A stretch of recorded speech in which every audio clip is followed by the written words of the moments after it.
Polisi menggelar rekonstruksi kasus pembunuhan seorang mahasiswi di Depok, Jawa Barat. Selain kasus pembunuhan, tersangka juga diduga terlibat kasus pencabulan anak di bawah umur dan perkosaan. Rekonstruksi kasus pembunuhan seorang mahasiswi di Depok, Jawa Barat berlangsung dengan 30 adegan yang diperagakan langsung oleh pelaku. Dimulai dari pelaku mengirim pesan singkat dan menjemput korban di gang rumah kontrakan. Di dalam rumah yang berada di daerah Sukmajaya, korban lalu diperkosa. Pelaku sempat terlibat cekcok dengan korban hingga korban berteriak dan dianiaya pelaku. Dari hasil rekonstruksi, pelaku menyatakan telah memperkosa dan membunuh korban di dalam rumah kontrakan tersebut. Menurut pelaku, korban masih bergerak saat ia meninggalkan rumah. Motif dan yang terbentuk saat rekonstruksi yaitu pelaku pada mulai ingin berhubungan dengan korban. Kemudian pada saat mengajak korban masuk ke rumah kontrakannya, korban melawan dengan berteriak sehingga pelaku mencekik korban hingga lemas. Kemudian memperkosa korban, mengikat korban dan meninggalkan korban dalam keadaan lemas. Kemudian memberitahukan kepada ibunya, kemudian lari ke Pekalongan. Keluarga korban mahasiswi yang meninggal dibunuh di rumah teman prianya di Sukmajaya, Depok, Jawa Barat hadir saat rekonstruksi digelar di lokasi pembunuhan. Pihak keluarga meminta kepolisian memberikan hukuman yang setimpal kepada pelaku atas perbuatan yang dilakukannya. Ya, setelah pelaku saya minta itu aja, Pak. Hukuman yang setimpal, Pak. Ya, saya mintanya nyawa dibalas nyawa itu aja, Pak. Hukumannya apa? Apa hukumannya, Pak? Hukum mati langsung pun tembak langsung, Pak. Hukum mati saya minta. Saya tidak setimpal dengan hukuman 15 tahun itu, Pak. Setahu keluarga sih kagak, Pak. Kagak, Pak. Berapa lama mereka kenal? Orang baru kenal 2 hari atau 3 hari yang lalu, Pak. Belum kejadian itu. Iya, belum jadi itu, baru kenal itu, Pak. Emang dulu kenal lama ngechat juga, tapi sudah diblok nomornya Kaila. Sama Kaila diblok lah nomor tersangka ini. Warga di Jalan Sukmajaya, Depok, Jawa Barat, 18 Januari lalu dikejutkan dengan penemuan mayat seorang perempuan berusia 20 tahun di kamar rumah kontrakan.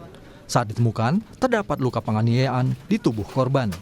Belakangan diketahui pembunuh mahasiswi ini adalah Argiana Arbirama yang merupakan kekasih korban. Polisi menangkap pelaku kurang dari 24 jam sejak melakukan aksinya. Pelaku ditangkap di rumah neneknya di Pekalongan, Jawa Tengah setelah polisi menerima informasi dari ibu pelaku. Selain memperkosa dan membunuh korban, pelaku juga telah dilaporkan ke Polres Metro Depok terkait kasus pencabulan anak di bawah umur dan pemerkosaan terhadap 2 orang korban. Pelaku dijerat dengan pasal berlapis dengan ancaman hukuman 15 tahun penjara. Tim Liputan, Kompas TV. Untuk mengetahui penyelidikan kasus pemerkosaan mahasiswi Depok, kita terhubung dengan jurnalis Kompas TV, Asri Gunawan di Polda Metro Jaya. Asri, bagaimana fakta yang didapat berdasarkan hasil rekonstruksi kemarin?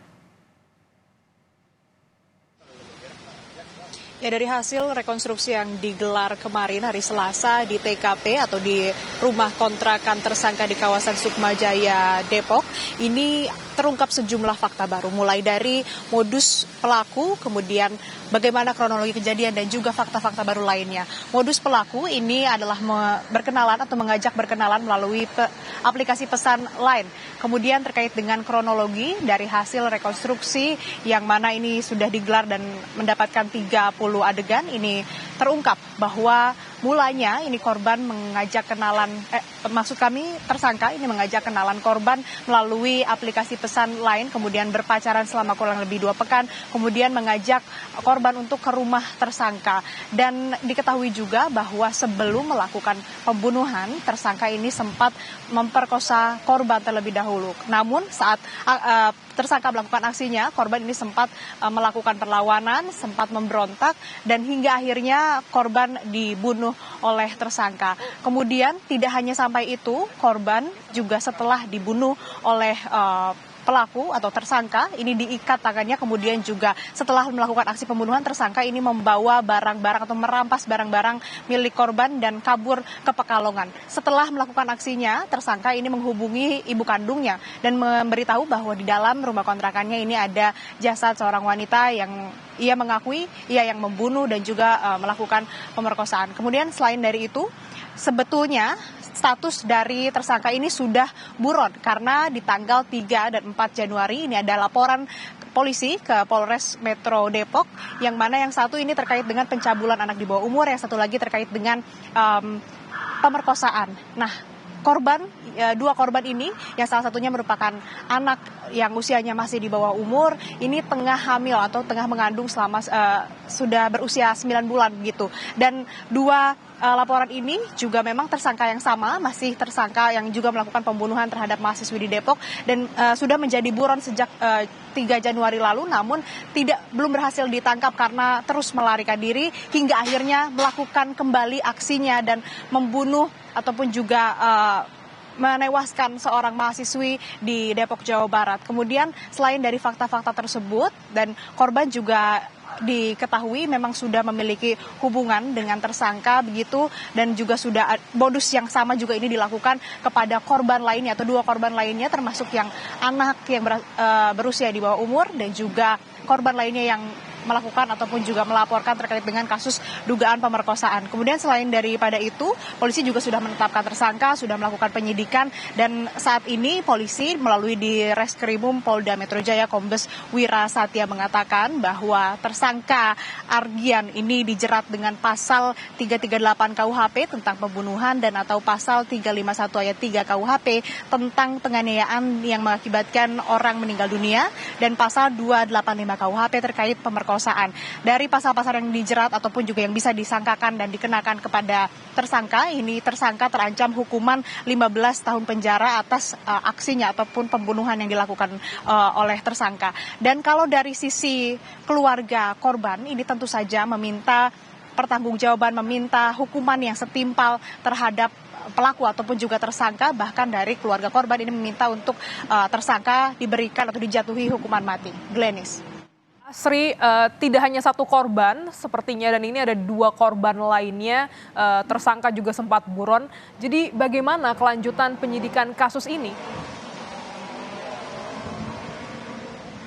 Ya betul, ada 2 korban lainnya yang melakukan atau membuat laporan polisi ke Polres Metro Depok, dan akhirnya sekarang Polda Metro Jaya mengambil alih kasus tersebut atau 2 laporan polisi tersebut untuk kemudian dilakukan penyidikan terhadap tersangka begitu, karena sebelumnya ini masih ditangani oleh Polres Metro Depok dan sekarang sudah dilimpahkan ataupun juga sudah diambil alih oleh Polda Metro Jaya, termasuk kasus yang kemarin rekonstruksinya pun sudah diambil alih oleh Polda Metro Jaya. Untuk lebih lengkapnya ataupun juga untuk lebih lanjutnya, polisi masih mendalami, dan tentu saja saat ini yang masih berproses adalah terkait dengan kasus pembunuhan mahasiswi Depok yang diketahui juga ternyata ada kasus pemerkosaannya. Tentu saja Polda Metro Jaya akan berkoordinasi dengan Polres Metro Depok terkait dengan bagaimana laporan polisinya, kemudian juga saksi-saksi siapa saja yang dibutuhkan, sampai akhirnya bisa melakukan penyidikan dan menindaklanjut, sampai akhirnya bisa melimpahkan berkas perkara untuk bisa mengadili tersangka. Demikian, Glenis. Terima kasih Asri Gunawan, jurnalis Kompas TV dari Polda Metro Jaya.